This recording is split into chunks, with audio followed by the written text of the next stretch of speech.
There is no better day than today to talk about our topic. This year, we've been looking at living everyday wonder, and in the month of February, we're diving deep, in particular within. And when I say diving deep because today I'm going to talk to you a little bit about forgive to live. And when I say forgive to live, I am no stranger to the opportunities, the many opportunities to forgive in order to live my best life. So I think without further ado, we're just going to jump right into this topic. And what I want to take us to first and foremost is actually our affirmation for today, which is I forgive and I am free. I forgive and I am free. Really? Is freedom the result of forgiveness? And that's a great question. How many of us have actually believed the myths about forgiveness, right? To forgive is to forget. I mean, there's a whole slew of myths of what it means to forgive, right? To forgive is to forget, forgive and forget. It removes all the consequences. We're letting that person off the hook.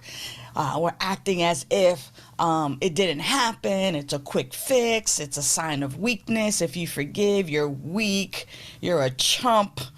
That forgiveness is an event. It's this whole drawn out event, and it's like the parting of the skies. Oh, and this big event that's, very dramatic. It's either pardoning, condoning, or excusing people's behavior, and that it removes the consequences. Then that's on there twice because, it's that sense of, oh my gosh, we're letting people off the hook. And am I really letting people off the hook? Is our affirmation true? And that's what we're really going to find out today. We're going to find out if, in fact, when I forgive, I'm free. If when I forgive, that there's this burden that's lifted from me. Now, I want you to bring to mind an incident rather, because what we're going to do is present an opportunity for forgiveness. And it is indeed an opportunity that you deserve.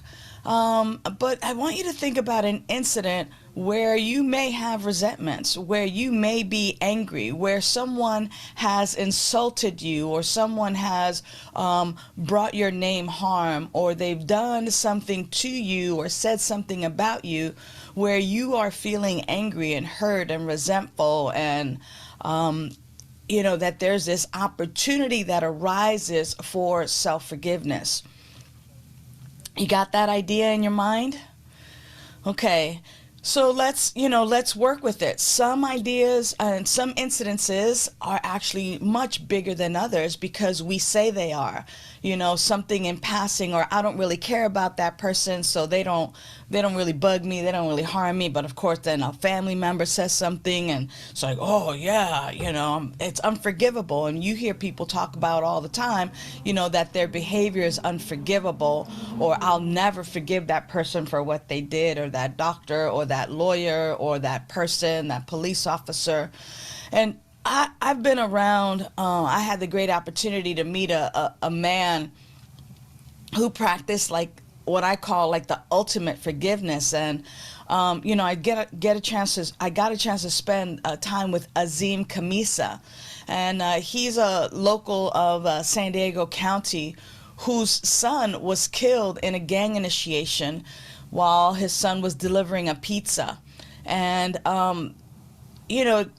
to tell you just a little bit about his story, and it seems like this, grand event again, that this, the parting of the skies happened. He was able to forgive the boy, the young boy, the young man who pulled the trigger and who was responsible for his son's death. And the way he did that was through a process and through some steps, of course. It just doesn't like, oh, I forgive you and we move on. I mean, here's his son, his seed, his blood, his family, someone so close and whom he was so proud of. And his son was in college and delivering pizzas to make ends meet. And to be able to find within him and to search and to be able through some process forgive not only the person who pulled the trigger, but also himself, Azim forgiving himself, because he recognized that he had some responsibility in that he is living in a society that makes that okay, or that makes it necessary that for some initiation that it is okay to take the life of another. That within his own consciousness and his own awareness, that somehow or another he too was responsible for the environment that allows that kind of activity to happen. It's interesting because I don't necessarily think of myself as being responsible for the events in my neighborhood or the events in the world. And what I get to recognize and realize too is that my consciousness contributes to war. My consciousness contributes to famine. My consciousness contributes to the state of affairs. And to the degree in which I am actively seeing a world that works for everyone, doing my part to eliminate my own resentments and fears and doubts, to that degree, then I am then contributing in a positive way to the elimination of resentment, to the elimination of war, to the elimination of the things that hurt and harm humanity as a whole. Let's take a look here at what the Buddha says. It says, he says, he has insulted me. He has abused me. He has robbed me. He who lives with these thoughts will never be free from hatred, for hatred never conquers hatred. Only love can be conquered by hatred. This is the law. Hatred is conquered only by love. Whew. Can I get there? Can I be there? Can I get to that place of love? Can I get to that place where I no longer see humanity or people from that place of he's done this to me, he's done that to me, from this place of victimhood? Can I move out of victimhood? Can I move out of victimhood? And by means of moving out of victimhood, I get this opportunity to recognize that when I stay in victimhood, life is always happening to me, and I get to throw my hands up and then blame you. But that does nothing for my freedom, because I am always at the mercy of life happening to me. But when I release victimhood and move into that step that life happens by me, that I actually do contribute to the consciousness and the greater consciousness of humanity, that I actually can begin to create and participate in creating a world that works for all. So what is forgiveness? Well, let's take a look at what forgiveness is. First of all, forgiveness is a gift that you give to yourself. And it's a decision, it's a choice that you make, and it's an important decision if you want to be happy.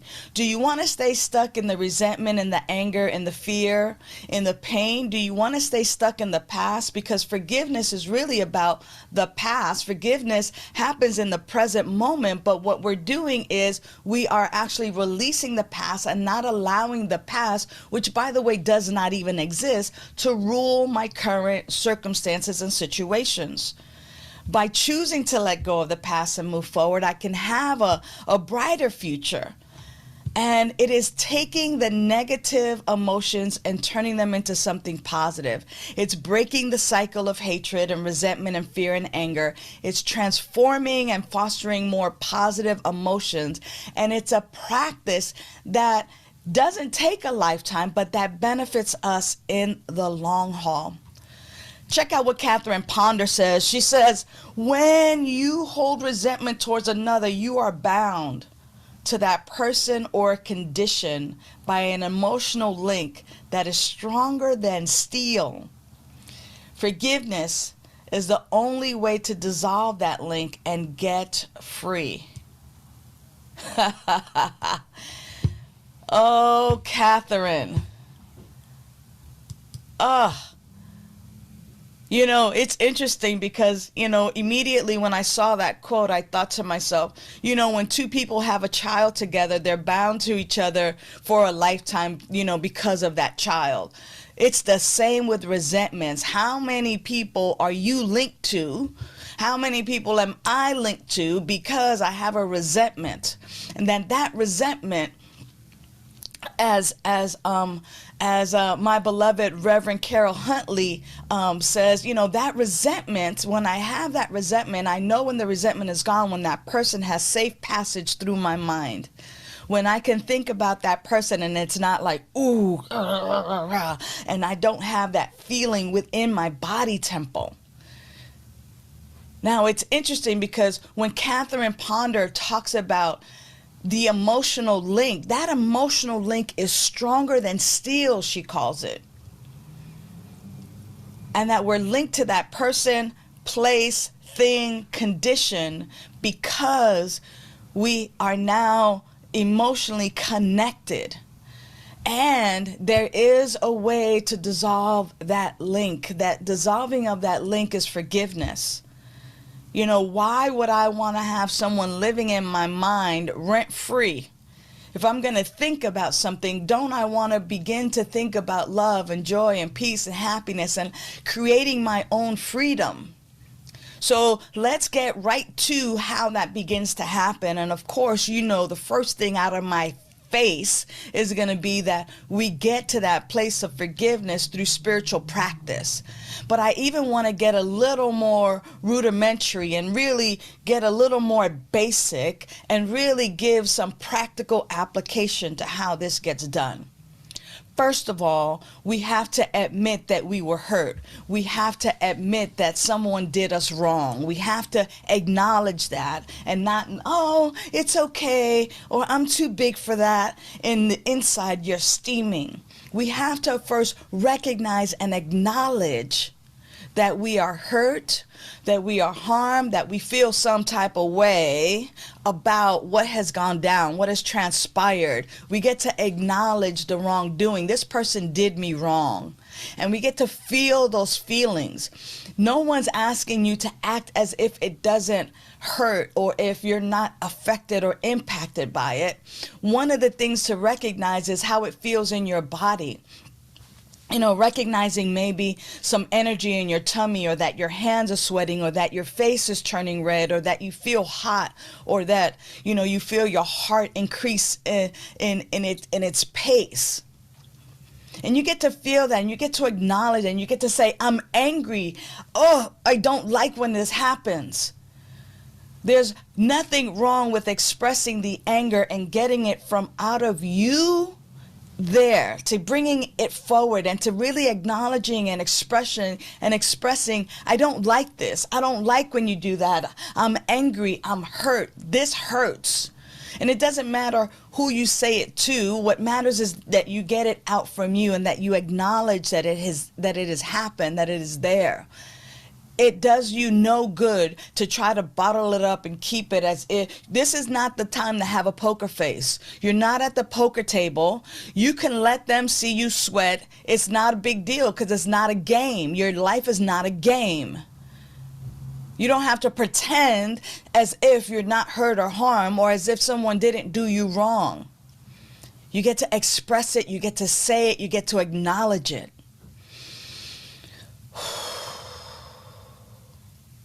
Notice what happened. That after you get it out, there's this, that after you've reached that peak, that climax of just expressing it and acknowledging it, there comes this release, this natural body release. You might even want to yawn. You might want to stretch. You might want to just cry and release. But there is this release that happens. And it is then in that release that you get to make a choice. Do I want to stay here in this anger? Do I want to live in this unforgiveness? Do I want to set myself free and allow that hurt, that anger, that pain, that grief to continue to just flow from my body until it is dissolved into the nothingness from which it came? I get to make a decision in that point in time, right then and there. For me to forgive means that I begin to heal, and that I begin my healing process, and I move out of victimhood into life happens by me, and I get to choose what happens in my life. When I choose to live in unforgiveness and not forgive, then I get to continue suffering and being victim and being victimized, and life is happening to me. But hear me, we get to feel the pain, and we get to feel the pain fully, because unless we actually feel it, we cannot move on. We cannot deny what has happened. So that's step two. Step two is that we must continue to give up all the resulting resentments.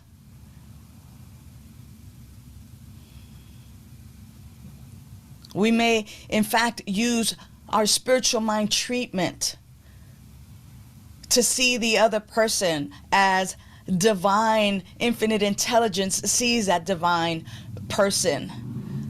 To recognize that that person is also the unique and unrepeatable way that life is showing up in human form.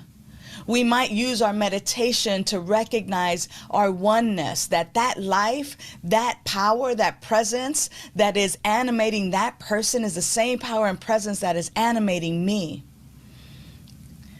We might use our practice of affirmations to remind ourselves that I forgive and I am free. To remind ourselves that I am the divine way that spirit shows up in human form. And that person is the divine way that spirit shows up in human form. And that in this human experience, I make mistakes and the other person makes mistakes as well. It's interesting because I get to ask myself if I'm willing to release these additional resentments that come up, or if I'm willing to pay the price to live while I am suffering over and over again. Am I willing to pay the price that anger has when it is festered up in my body, or am I ready to forgive, move forward, and heal? And it's a process. It's a process. It's not going to happen overnight. And yet, when I make that decision, the healing begins.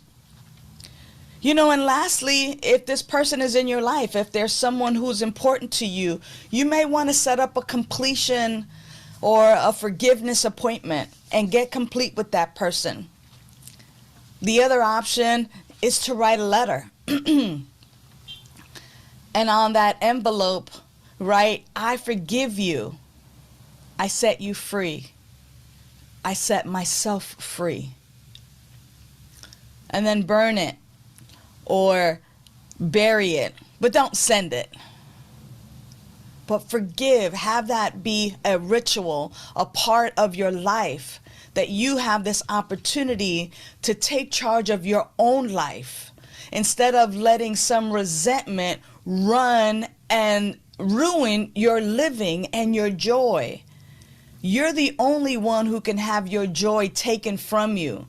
So these little things that build up into these big things, release them, speak them. I resent you. I don't like it when you. Get it out of you. Have that peak, that climax of just feeling it. I feel hurt by you. I'm so angry. And letting it out.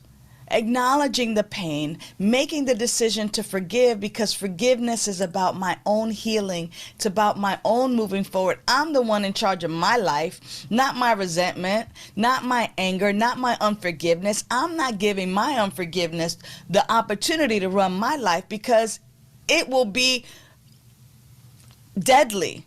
It will be deadly. Instead, the moment I make that decision,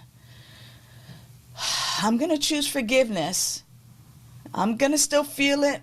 These resentments, this anger is still going to come up. But I'm going to choose forgiveness.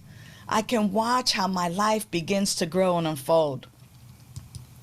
So quickly, let's just go over a couple more things. And that is, reminding us of our spiritual practices that we can engage in, because when we engage in our daily and our weekly spiritual practices, we are affirming our lives. We're living in life by me and life through me. And remembering what we want to experience. In here, in all of these great things that I want to experience, there's nothing here that I want to experience disconnectedness. Or that I want to experience hatred. No, if I want to experience love and peace and connectedness, and if I want to move into a greater expression of love, then what I get the opportunity to do is I get to engage in those spiritual practices. I get to take the steps for forgiveness. Here are the benefits: an increased feeling of love, an enhanced capacity to trust. Wow, that stress is reduced. Freedom from the control of events of the past. The past has no power over me.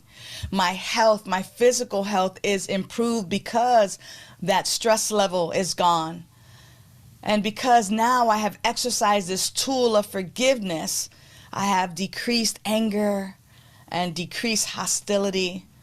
I am able to freely speak and express, and I have an increased capacity of joy and love and a calm disposition. So, beloveds, make the decision with me and begin by using this affirmation this week. I forgive and I am free. I forgive and I am free. That incident that you thought of, feel the feelings. Allow yourself to say, I'm so angry, I'm so hurt, I'm so disappointed, I don't like it when I resent you. Allow them to come up and out of you. There's more room on the outside of you than on the inside of you. And then make the decision to forgive. I choose to forgive, and now I live. Know that you are loved and supported, and that we are here for you. Bye for now.